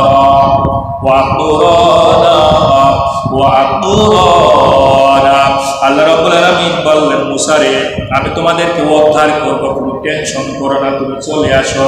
মুসা আলাইহিস সালাম আর তার বাহিনী নিয়ে যখন ওই মহাসাগর পাড়ি দিয়ে যখন সবাই কিনারায় দাঁড়ায়া গেলেন, আল্লাহ রাব্বুল আলামিন মহাসাগরকে বললেন মহাসাগর এবার তুমি তোমার পূর্বের অবস্থা ফিরে যাও। ওয়াগরাকনা আলা ফিরআউন, তুমি ফিরআউনের গোষ্ঠী সহ সকলকে নিপাত করে দাও। একই তো রাস্তা ছিল, ঠিক কিনা? একই রাস্তা, এই মহাসাগরের মধ্য দিয়ে রাস্তা কিন্তু একই। মুসার বাহিনী চলে গেলেন নিরাপদ জায়গা গিয়ে কিন্তু অবস্থান করলেন, আর একই রাস্তা দিয়ে যখন ফেরাউন আর ওই তিন বাহিনী যখন ওই রাস্তা দিয়ে হাঁটলেন, ঠিক সেই জায়গায় গিয়ে মহাসাগরে হাবুডুবু খেতে খেতে ফেরাউন তখন বলতেছে মুসা রে আমি তো রবের উপরে ঈমান আনবো, তুই এবার আমার সুযোগ দিই একবার। আল্লাহ তখন আর ডাকতেছে না, মুসা রবকে ডাকতেছে আমি ঈমান আনবো, আমার সুযোগ দেওয়া হয়। আইজা বাংলার জমিনে কিন্তু বলেছিল এই গণভবন খোলা আছে, দরজা খোলা, চলে আসো, তোমার বাবাকে নিয়েও চলে আসো, তোমরা যা বলবা সব মানে নেবো, এই কথা বলেছিল না? বলেছিল। সুতরাং পাপ যখন ঘিরিয়ে আসে ওই ফেরাউনও কিন্তু বলেছিল, হাবুডুবু যখন খাচ্ছে আর বলতেছে মুসা তোমার রবের উপর আমি ঈমান আনবো। আজকের বাংলার জমিনে যারাই অপরাধ করবে, এই বহির্বিশ্বে তামাম দুনিয়ায় যারাই অপরাধ করবে, তারাই কিন্তু শেষ মুহূর্তে কিন্তু বলবে আমরা মেনে নিব, আমরা সত্যকে মেনে নিব, তখন কিন্তু আর সুযোগ থাকে না। আল্লাহ রাব্বুল আলামিন বললেন মুসা স্মরণ করো, ও মুহাম্মদ স্মরণ করো, মুহাম্মদের সাহাবীরা স্মরণ করো, কিয়ামত পর্যন্ত আগত মানুষগুলো স্মরণ করো। ওয়া আনতুম তানজুরুন,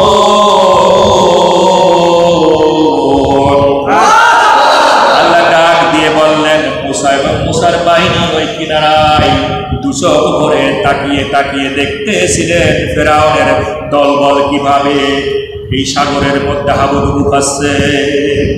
আজকের বাংলার জমিনেও কিন্তু আমরা তাকিয়ে তাকিয়ে দেখতেছি কিভাবে অপরাধী মানুষগুলো হাবুডুবু খাচ্ছে। আমি কি একটা বানিয়ে কথা বলেছি? একটা বানিয়ে কথা বলেছি না। কোরআনুল কারীমের সঙ্গে আপনি গবেষণা করবেন আর মিলায়া মিলায়া দেখবেন একটাও এই রবের কথা মিথ্যা হবে না।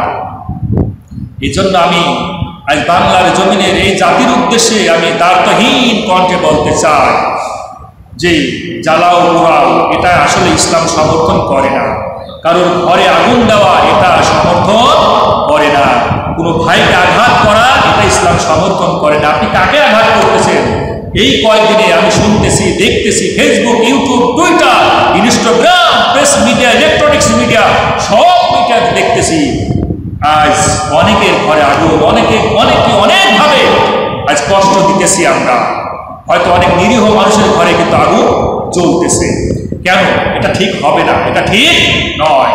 আল্লাহ রসুল যখন 10,000 সাহাবী নিয়ে যখন মদিনা থেকে মক্কা বিজয় করলেন, এই মক্কা বিজয় করার পর মাত্র 9 জনের নাম ঘোষণা করলেন নবীজি। 9 জনকে আল্লাহ রসুল বললেন এই 9 জনের রক্ত হত্যা করার জন্য হালাল। কয় জনের? মাত্র 9 জন। আল্লাহ রসুল বললেন এই 9 জন যদি মাটির গহ্বরের মধ্যে ঢুকে থাকে তাও সেখান থেকে বের করে এনে তাদেরকে হত্যা করবা। নিশ্চয় তাদের অপরাধ ছিল সবচেয়ে বড় অপরাধ। আর বাদ বাকি আল্লাহ রসুল সকলকে সাধারণ ক্ষমা ঘোষণা করে দিলেন। এই মহৎ এই অনুভূতি আমরা দেখাতে পারি না? আমাদেরকে দেখাতে হবে।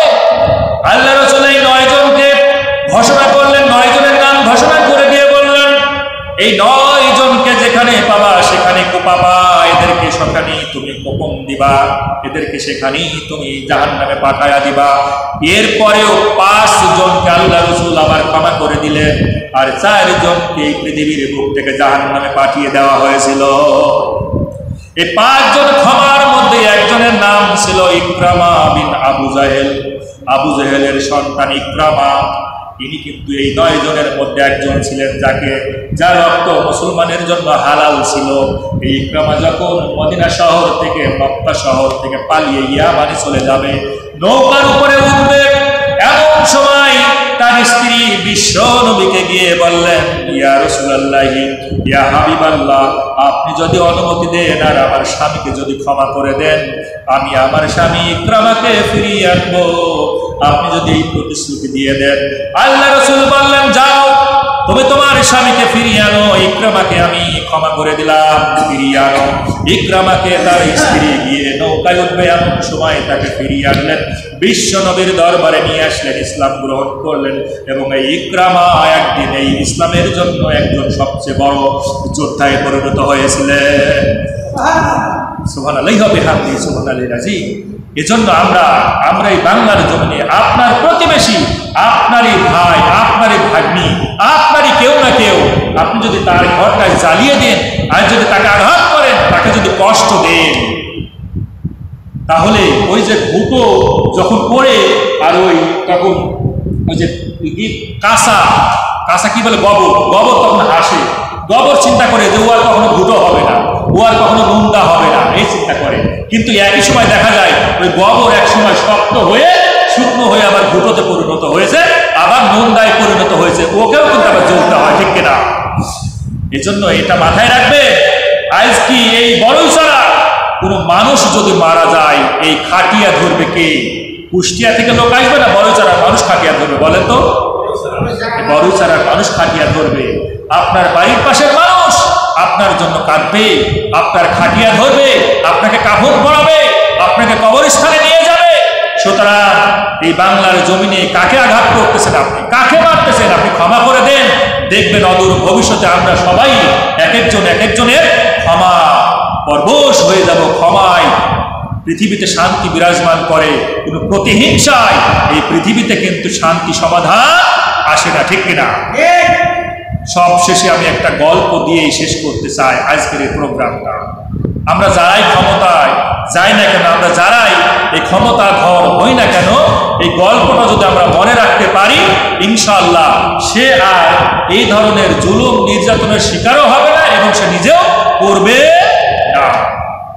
একজন লোক গেছে চিড়িয়াখানায় যাওয়ার পর সব পশু পাখিকে দেখতে দেখতে বাদরের কাছে আসছে। বাদরের কাছে এসে ওই একটা কলা দিয়েছে, যে বেচারা বাদর কলাটা মুখ দিয়ে খাওয়ার আগে পেছনে গিয়ে মাপ করতেছে।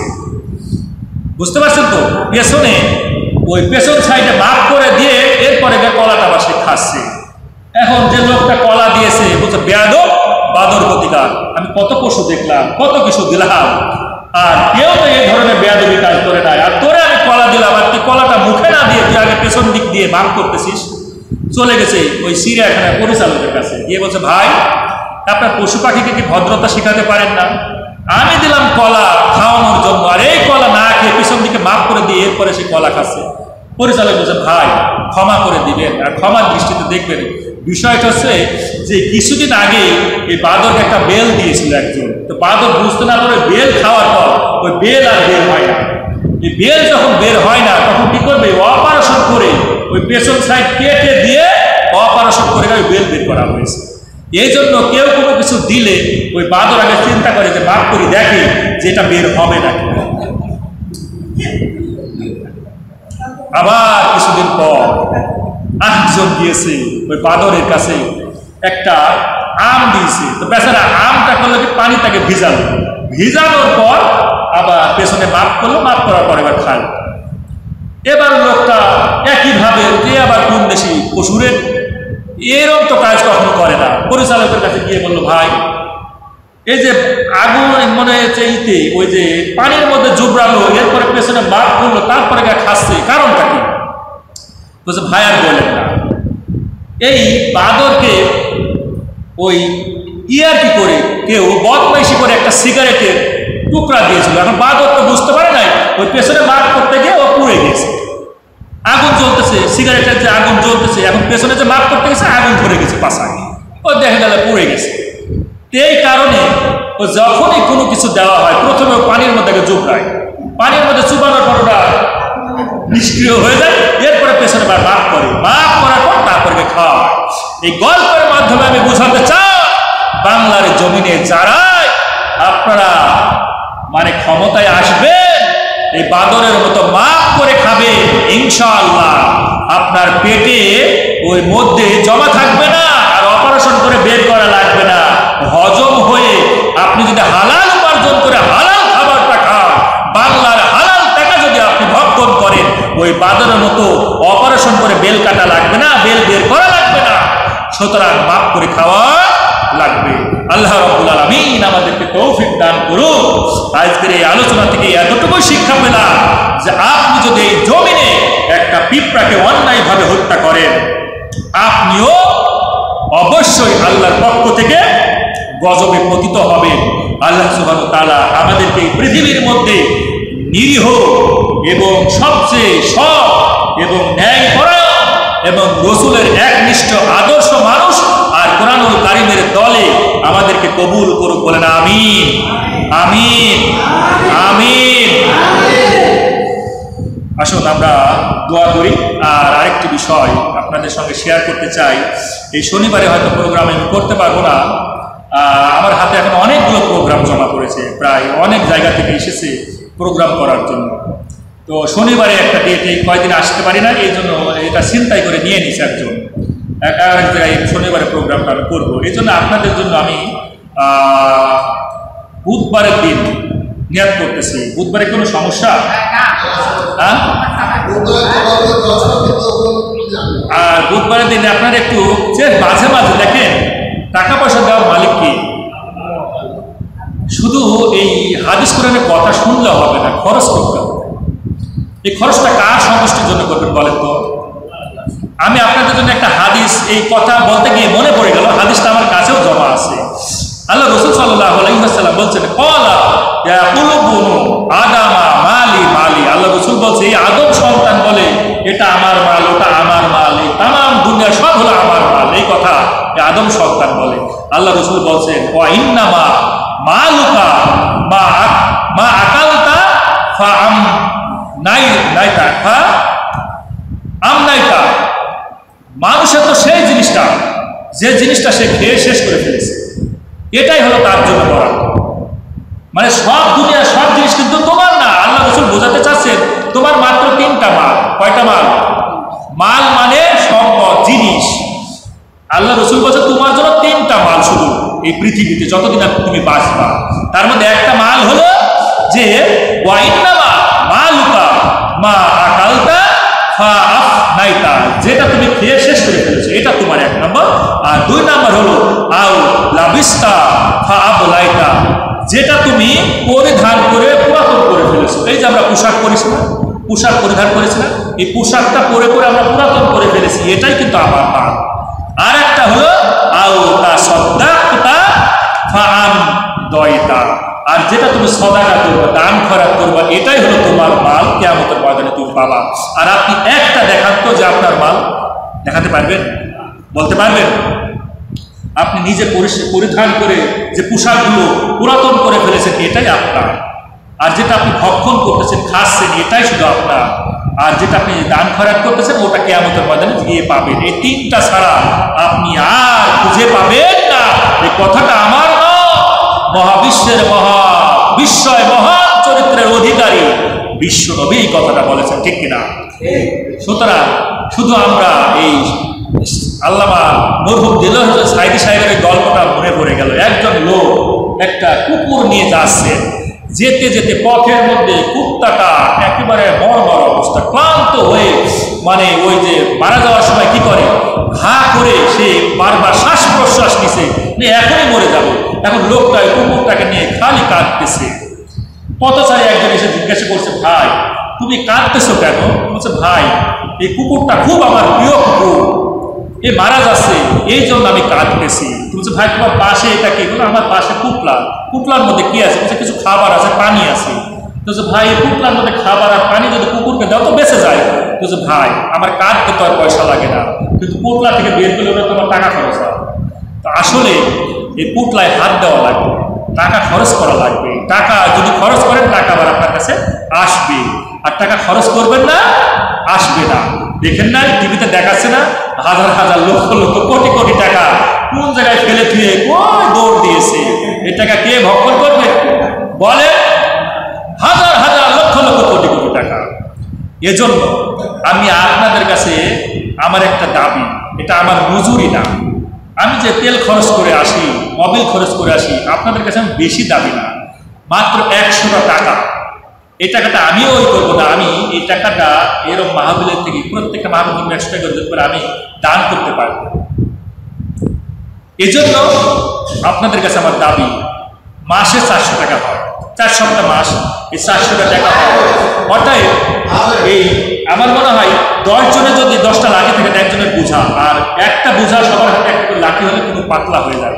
আমার মনে হয় মাসে 20 টাকা করে আছে, মাসে 20টা টাকা, 20 জন যদি থাকেন 20 টাকা টাকা দিলে 400 টাকা হয়ে যায়, ঠিক কিনা? আমি আপনার কাছে কিন্তু আমি এই যে কোরআন আলোচনা করতে আসি, বিক্রি করতে আসিনি। আমি কখনো বলিনি যে আমাকে আপনার কিছু দেওয়া লাগবে, আমার চা খাওয়াতে লাগবে, এটাও কিন্তু আপনাকে বলি নাই। পারবেন? তাহলে মাথায় রাখবেন, বুধবারের দিন থেকে আমি আসবো, আর একদিন যদি এক বুধবারে যদি না দেন আমি আসবো না ইনশাআল্লাহ। কারণ আসলে আমি কিন্তু আমার ইচ্ছা আছে যেটা আমি দিব, কারণ আমার কাছে অনেকেই চায়। তা আমি দেখেন এই প্রত্যেক সপ্তাহে যদি আমি যাতায়াত করি, দেখেন আমি তাহিরপুর আলোচনা করতে যাই, এই তাহিরপুর গেলে অনেক সময় ব্যয়, প্রায় অনেক কিলো রাস্তা, আমাকে অনেক জায়গায় যেতে হয়। এই যে যাতায়াত করি, তাহলে আমার মাসে 3-4 হাজার টাকা তেল খরচ। এরপরে আমি আপনাদের কাছে কোনো দাবি করি না, আমার এটা আমার দরকার নেই, কিন্তু আমার এরপরে আমার কাছে সমাজে আমি একজন কলেজের টিচার, মনে করে যে স্যার অনেক টাকা বেতন পাই, স্যার একজন বুজুর্গ মানুষ, আজও কিন্তু আমার কাছে একজন দাবি করেছে যে আপনাকে কিছু টাকা দেওয়া লাগবে, এই যে যারা দেশের জন্য মারা গেছে। এখন আমি তো না করতে পারতেছি না। আর গতকাল একজন আমার কাছে 500 টাকা দাবি করেছে, 500 না 1500 টাকা দাবি করেছে। আমি বললাম ভাই টেনশন করে না, আমি একটা নোট আপনাকে দিয়ে দিব, যাই হোক ছোট নোট আর বড় নোট হোক। তার এই জন্য মানে আপনাদের এই 10 টাকা বা 20 টাকা এটা কিন্তু আমার না, বরং আমি যাতে একটু মানে কি করতে পারি, এখান থেকে নিয়ে দিতে পারি। আল্লাহ সুবহানাহু ওয়া তাআলা আপনাদের জানে মানে বরকত দিয়ে দিবে।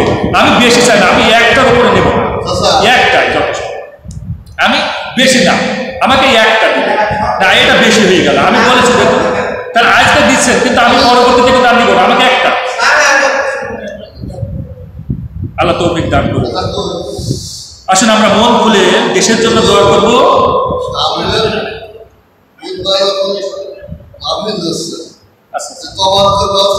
হ্যাঁ, এটা খুব সুন্দর আনন্দের সাথে আমি গ্রামবাসীকে বলতে চাই, আপনাদেরই এই সমাজের একজন কৃতি সন্তান এই কোরআনের মাহফিলে যে একটা তবারকের ব্যবস্থা করতেছেন, এই তবারক কিন্তু আল্লাহ সুবহানাহু ওয়া তাআলা এই তবারকের বিনিময়ে জান্নাতে তার জন্য তবারকের ব্যবস্থা করবেন, বলেন আমিন আমিন। এবং অন্তর গ্রামবাসীকে আমি দাওয়াত দিলাম, ইনশাআল্লাহ আমরা সামনে বুধবারের দিন আসবেন এবং মানে সুন্দর একটা তবারকের ব্যবস্থা আপনারা পাবেন। আল্লাহ কবুল করুন, বলেন আমিন। আসলে মাঝে মাঝে এটা করবেন, হ্যাঁ আসলে মানে খরচ তো আল্লাহ সুবহানাহু ওয়া তাআলা আপনাকে দিবেন, রিজিকের মালিক কে? আল্লাহ না? ওই যে মুসা আলাইহিস সালাম যখন মিশরে গেলেন, মিশরে যাওয়ার পথে হঠাৎ তার মনে হলো, দেখেন প্লিজ একটু ভাই শোনেন, একটু কথা শোনেন। মিশরে যখন মুসা আলাইহিস সালাম রওনা দিলেন, আমি কিন্তু ঘটনাটা বলতে পারি নাই, মিশরে যখন রওনা দিলেন হঠাৎ পথের মধ্যে মুসা আলাইহিস সালামের মনে পড়ে গেল, ওই মরুভূমির মধ্যে তো আমি আমার স্ত্রীকে রেখে এসেছি, আমার স্ত্রী তো সন্তান সম্ভাবনা হয়, তাহলে কি খাচ্ছে কি পড়তেছে। হঠাৎ তখন তার মনে হয়েছে, আল্লাহ সুবহানাহু ওয়া তাআলা মুসাকে বললেন, মুসা তোমার হাতে কি? বলো লাঠি, তুমি লাঠি দিয়ে পাথরের উপর আঘাত করো। মুসা আলাইহিস সালাম যখন পাথরের উপর আঘাত করলেন, পাথরটা 2 টুকরা হয়ে গেলেন। আবার বলেন আবার আঘাত করো, আবার যখন পাথরের উপর আঘাত করলেন, পাথরটা 2 টুকরা হয়ে গেলেন। মুসা আলাইহিস সালামকে বললেন আবার আঘাত করো, আবার যখন আঘাত করা হলো, দেখলেন পাথরটা টুকরো টুকরো হয়ে গেলেন। একটা ছোট্ট পোকা তার মুখের উপরে একটু খাবার নিয়ে বসে আছে, বলেন সুবহানাল্লাহ। এই খাবারটা কে দিয়েছে? আপনারা আরেকটা তথ্য দিয়ে দিই, এই কোরআনের তথ্য। আল্লাহ বলছেন ওয়ায়ারযুকুহু, আমি তোমাদেরকে খাবার দিব, মিন হাইসু, কোন উৎস থেকে, কোন জায়গা থেকে, কিভাবে দিব, লা ইয়াহতাসিব, তুমি জীবনেও ধারণা করতে পারবা না। তার মানে আমাদের রিজিক আল্লাহ আগে, আমাদের সৃষ্টির আগে বরাদ্দ করে রেখেছেন। এই রিজিক নিয়ে টেনশন করেন না, ঠিক আছে? রিজিক আপনাদের জন্য বরাদ্দ হয়ে আছে, এই জন্য দুহাত দিয়ে খরচ করার চেষ্টা করবেন, খরচ করবেন। আল্লাহ সুবহানাহু ওয়া তাআলা এই খরচের বরকতে আমাদের জান এবং মালকে আল্লাহ সুবহানাহু ওয়া তাআলা বরকত করে দিবেন, বলেন আমিন।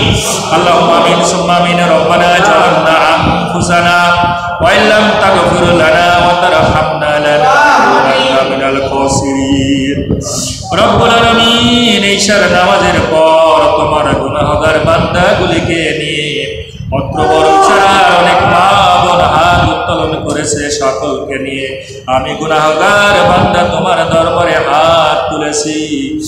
দয়া মায়া করে আজকের এই আলোচনা কোরআনের মাহফিল, তোমার রাসূলের আদর্শের মাহফিলকে তুমি কবুল করে নাও।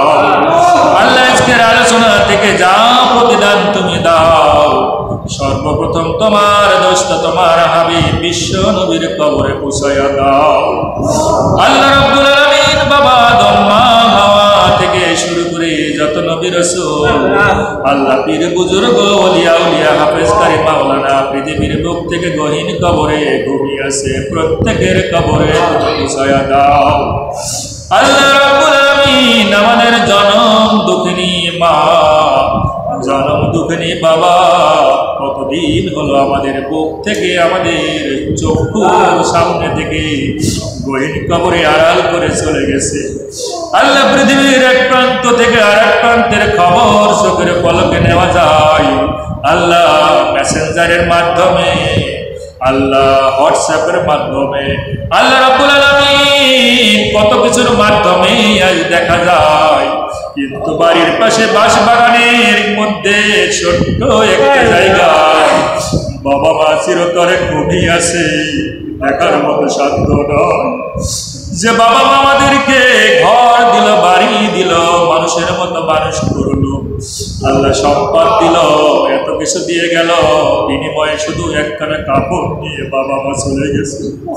আল্লাহ, সেই বাবা মার জন্য দোয়া করি আজকের এই কোরআনের মাহফিলে আল্লাহ তোমার কয়েকজন বান্দা যে প্রতিদান দিল, যে হাদিয়া দিল, আল্লাহ সকলের এই হাদিয়া তুমি কবুল করে বাবা মার কবরে তুমি প্রতিদান দিতে পৌঁছায়া দাও।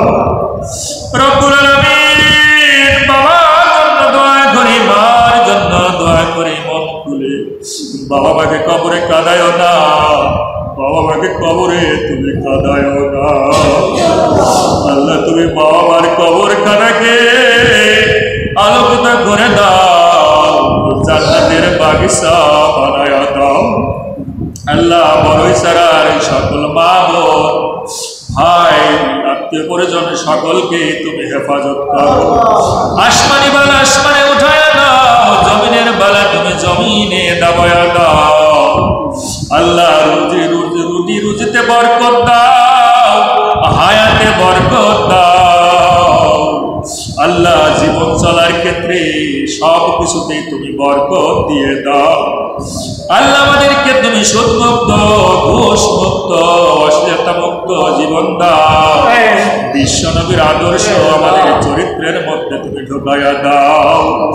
আল্লাহ, বাংলার জমিন থেকে যে সকল ছাত্র ভাইরা, ছাত্রী বোনেরা, আল্লাহ অনেক নিরীহ মানুষ আল্লাহ জীবন দিল, আল্লাহ এই জীবনটাকে তুমি কিয়ামতের ময়দানে সকলের সামনে শহীদের মর্যাদা তুমি দান করিও। আল্লাহ, তাদের পরিবার পরিজনকে তুমি ধৈর্য ধারণের তৌফিক দাও। আল্লাহ রাব্বুল আলামিন, সকলকেই তুমি কবুল করে নাও। আল্লাহ, তাম দুনিয়ায় আনাসে কানাসে যে সকল মুসলিম উম্মাহ আজ কাফেরদের দ্বারা নির্যাতিত, আল্লাহ মুনাফিকদের দ্বারা নির্যাতিত, সকলের জন্য দোয়া করি এই মাজলুম মানুষগুলোকে তুমি কাফের মুশরিক মুনাফিকদের উপর বিজয় দান করে দাও। রব্বুল আলামিন, এই বাংলার জমিনে তুমি একটা সুন্দর রাষ্ট্র উপহার দাও। আল্লাহ, একটা সুন্দর শাসন ক্ষমতা দাও। আল্লাহ, ন্যায় দিয়ে তুমি বাংলার মানুষকে এই অন্তরে প্রশান্তি দিয়ে দাও। আল্লাহ, কোরআনের বাংলাদেশ বানায়া দাও। আল্লাহ, কোরআনুল কারীমের বাংলাদেশ তুমি বানায়া দাও। সকলকে তুমি কোরআনমুখী বানায়া দাও। আল্লাহ, আমরা যারা হাত তুলেছি, মাথার উপর বড় গুনাহ, ছোট গুনাহ, জানা অজানা গুনাহ, দেখা অদেখা গুনাহ, শয়নে স্বপনের গুনাহ, কত রকমের গুনাহ, ইচ্ছাকৃত গুনাহ, অনিচ্ছাকৃত গুনাহ, আল্লাহ কত গুনাহ, শুধু গুনাহ চোখে দেখতে পাই। আল্লাহ জীবনে কোনো ভালো কাজ করেছি এমন চোখে আসে না। আল্লাহ পৃথিবীতে ভালো ভালো কাজ করেছি এমন মনে করে না, কিন্তু তোমার নাফরমানি করেছি এইগুলো বেশি বেশি আমাদের চোখের সামনে বেশি ওঠে। আল্লাহ তুমি আমাদের গুনার দিকে তাকায়ও না, তোমার রহমতের দিকে তাকিয়ে তাকিয়ে আমাদের তামাম জীবনের গুনাহগুলি মাফ করে দাও। আল্লাহ বড় ছাড়ার মানুষের সকল গুনাহগুলি তুমি মাফ করে দাও। তামাম দুনিয়ায় সকল ইমানদারদের গুনাহ তুমি মাফ করে দাও। আল্লাহ রাব্বুল আলামিন আমাদের পিতৃপক্ষের, শ্বশুর পক্ষের সকলকেই তুমি ক্ষমা করে দাও। আল্লাহ আমাদের ছেলে সন্তানদের মেধা ভালো করে দাও, পরীক্ষায় ভালো রেজাল্টকারী বানায়া দাও, দেশ এবং দশের জন্য কল্যাণকর বানায়া দাও। মা বোনদের অসুস্থতা থাকলে তুমি সুস্থতা দান করে দাও। রব্বির হামহুমা কামা রাব্বায়ানি সগীরা। সুবহানা রাব্বিকা রাব্বিল ইজ্জাতি আম্মা ইয়াসিফুন ওয়া সালামুন আলাল মুরসালিন ওয়ালহামদুলিল্লাহি রাব্বিল আলামিন।